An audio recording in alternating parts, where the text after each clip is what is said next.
Income tax हम सबको देना पड़ता है। अगर हम कोई भी इनकम कमाएंगे तो इनकम टैक्स तो देना पड़ेगा। अब जनरली लोगों को यही पता है कि इनकम टैक्स जो दिया जाता है वो साल के एंड में दिया जाता है, बट नहीं, ऐसा नहीं है।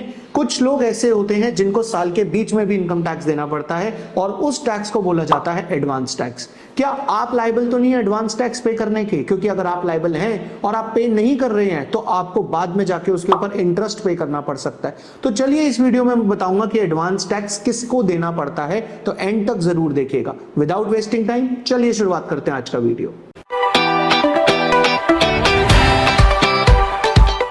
नमस्कार दोस्तों, मैं रोहित सेठी इस वीडियो में आपका स्वागत करता हूं। दोस्तों आज मैं आपको बताने वाला हूं कि एडवांस टैक्स क्या होता है और किसको पे करना पड़ता है। बेसिकली हम सब लोगों को यही पता है कि हमारा पूरे साल में जितना भी टैक्स बनता है हम उसे साल के एंड में पे करते हैं जब हम आईटीआर भरने जाते हैं। पर दोस्तों ये बात आपको पता होनी चाहिए, इनकम टैक्स रिटर्न भरने की ड्यू डेट अलग होती है और टैक्स पे करने की ड्यू डेट अलग होती है।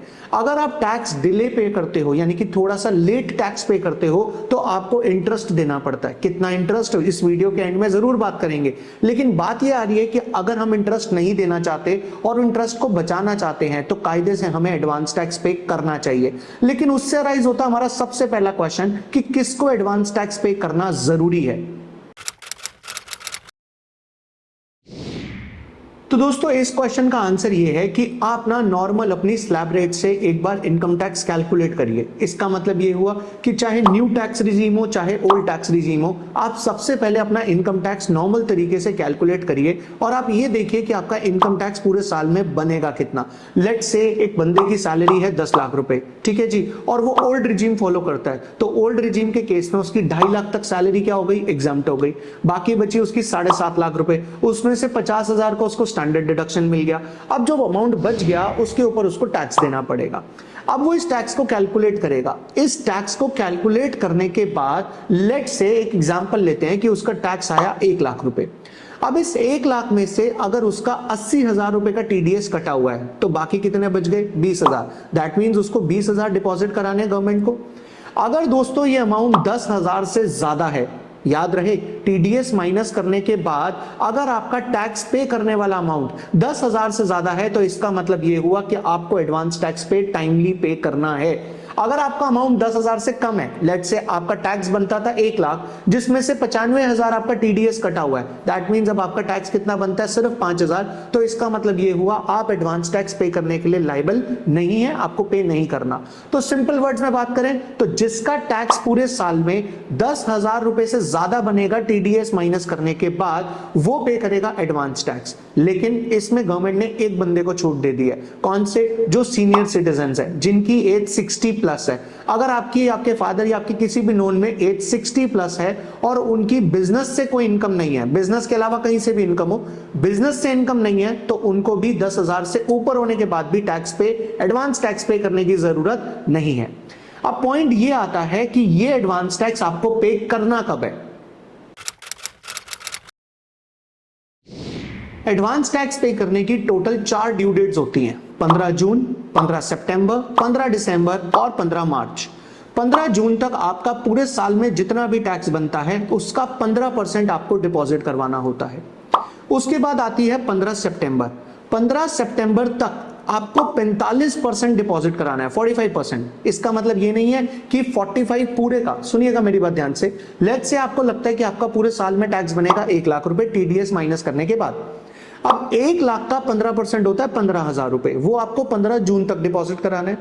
इसके बाद जब 15 सितंबर आएगी तो आपको 45,000 तक डिपॉजिट कराना है। 15 आप ऑलरेडी डिपॉजिट करा चुके हैं, यानी आप और कितना डिपॉजिट कराएंगे, 30,000। देन आएगी 15 दिसंबर, वहां तक आपको 75% डिपॉजिट कराना है, यानी कि 75,000, जिसमें से आप 45 ऑलरेडी करवा चुके हैं, तो इस बार फिर आपको 30,000 रुपए और करवाने हैं।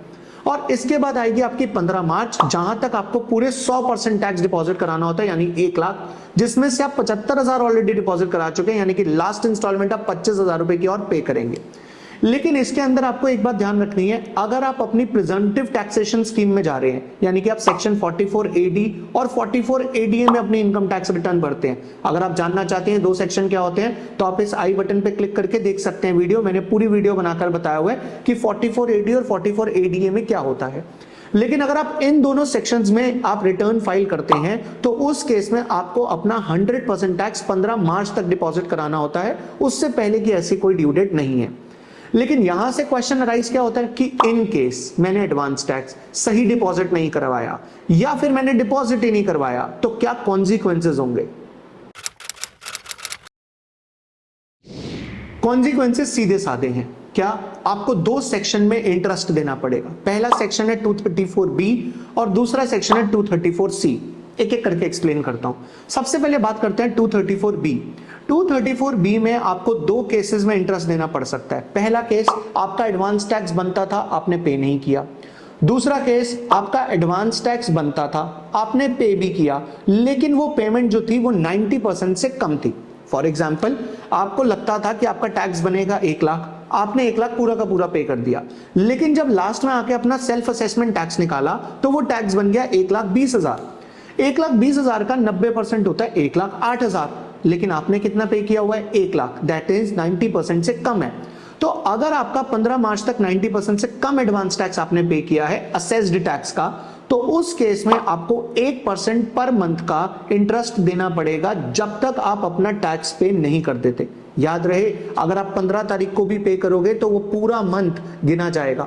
इसका मतलब ये हुआ कि अगर आप 20 को पे करो या 1 तारीख को, उस पूरे मंथ का 1% का इंटरेस्ट आपको देना पड़ेगा। एक एग्जांपल लेता हूं, मान लीजिए 15 मार्च तक देना था, नहीं दिया मैंने, एडवांस टैक्स पे नहीं करा, तो उस केस में क्या हुआ, अप्रैल मैंने रिटर्न भरी जून में, तो अप्रैल मई जून मुझे इन 3 महीने का 3% का इंटरेस्ट देना पड़ेगा अपना एडवांस टैक्स के ऊपर। सेक्शन 234B का इंटरेस्ट तो वहां लगा जब आपने एडवांस टैक्स या तो पे नहीं करा या 90% से कम पे करा है। सेक्शन 234C का जो इंटरेस्ट होता है ना, वो टाइम पीरियड्स के ऊपर होता है। फॉर एग्जांपल, आपको पहली इंस्टॉलमेंट पे करनी थी एडवांस टैक्स की 15 जून तक, और आपने 15 जून को इंस्टॉलमेंट पे नहीं करी, आपने डायरेक्टली जाके कब पे करी, 15 सितंबर को, तो 3 महीने डिले एडवांस टैक्स पे करा आपने 15% का अमाउंट, तो इस केस में आपके ऊपर 1% पर मंथ का इंटरेस्ट उस पर भी लगेगा। अगर आपने 15 सितंबर को भी नहीं पे करी, 15 दिसंबर को पे करी, तो 3 महीने का इंटरेस्ट वो भी लगेगा। आपने 15 दिसंबर भी नहीं पे करी, आपने डायरेक्टली 15 मार्च पे कर दिया, आपने सारा का सारा टैक्स 15 मार्च को पे कर दिया, तो इसका मतलब ये हुआ कि आपने 3 महीने का 15%, 3 महीने का 45% और 3 महीने का 75% के ऊपर आपका जो है वो इंटरेस्ट लगेगा अंडर सेक्शन 234C में। इसको एक एग्जांपल से समझते हैं, बड़े इजीली समझ आएगा। मान लेते हैं कि आपकी जो टैक्स लायबिलिटी थी पूरे साल में वो बन गई 1 लाख रुपए और कोई टीडीएस नहीं कटा हुआ था। दैट मींस आप एडवांस टैक्स के लिए पे करने के लिए लायबल हो, क्योंकि आपकी टैक्स की लायबिलिटी 10,000 से ज्यादा है। अब 1 लाख रुपए अगर आपकी टैक्स लायबिलिटी है, इसमें मतलब कायदे से आपको 15 जून तक 15,000 रुपए 15%, 15 सितंबर तक 45% यानी कि 45,000 रुपए, 15 दिसंबर तक 75,000 रुपए और 15 मार्च तक पूरे 1 लाख रुपए पे कर देने चाहिए थे। लेकिन आपने क्या किया, आपने 15 जून को लेट से पे करे सिर्फ 5,000, 15 सितंबर तक पे करे आपने 25,000, 15 दिसंबर तक आपने पे करे 35,000 और 15 मार्च तक आपने पे करे 50,000। दैट मींस आपने पहली इंस्टॉलमेंट में 10,000 कम पे किया, दूसरी इंस्टॉलमेंट तक 20,000 कम पे किया, तीसरी इंस्टॉलमेंट तक 40,000 कम पे किया और चौथी इंस्टॉलमेंट में आपने 50,000 कम पे किया। इसका मतलब ये हुआ कि पहली इंस्टॉलमेंट में आपका 10,000 का 3% इंटरेस्ट लगेगा 3 महीने का, यानी कि 1% पर मंथ, तो 3% इंटरेस्ट हो गया 300 रुपए। अगले 20,000 के ऊपर अब आपका लगेगा 3% का इंटरेस्ट, वही 3 महीने का हो गया तो 600 रुपए। देन 40,000 का लगेगा आपका 3% का इंटरेस्ट 1,200 रुपए, और फिर 50,000 का 1% लगेगा, क्योंकि आपने 15 मार्च को पे करना था पर आपने पूरा नहीं पे करा, तो सिर्फ 1 महीने का लगेगा, दैट इज 500 रुपए। इसका मतलब अगर हम आपका टोटल इंटरेस्ट देखें तो टोटल इंटरेस्ट 234C में आता है 2,600 रुपए का। तो दोस्तों 234B और 234C दोनों अलग अलग सेक्शन है, इस बात का आपको खास ख्याल रखना है। यानी कि आपको इंटरेस्ट ऐसा नहीं है कि सिर्फ इसमें लगेगा इसमें नहीं लगेगा, आपको दोनों सेक्शन के अंदर आपको टैक्स का इंटरेस्ट देना पड़ सकता है। तो याद रहे, एडवांस टैक्स की डेट को याद रखिएगा, और एक चीज और मत भूलिएगा, इस चैनल को सब्सक्राइब करना। अगर आप इस चैनल पे नए हैं तो कमेंट करें, शेयर करें अपने सभी फ्रेंड्स से, ताकि किसी को भी पेनल्टी ना पे करनी पड़े।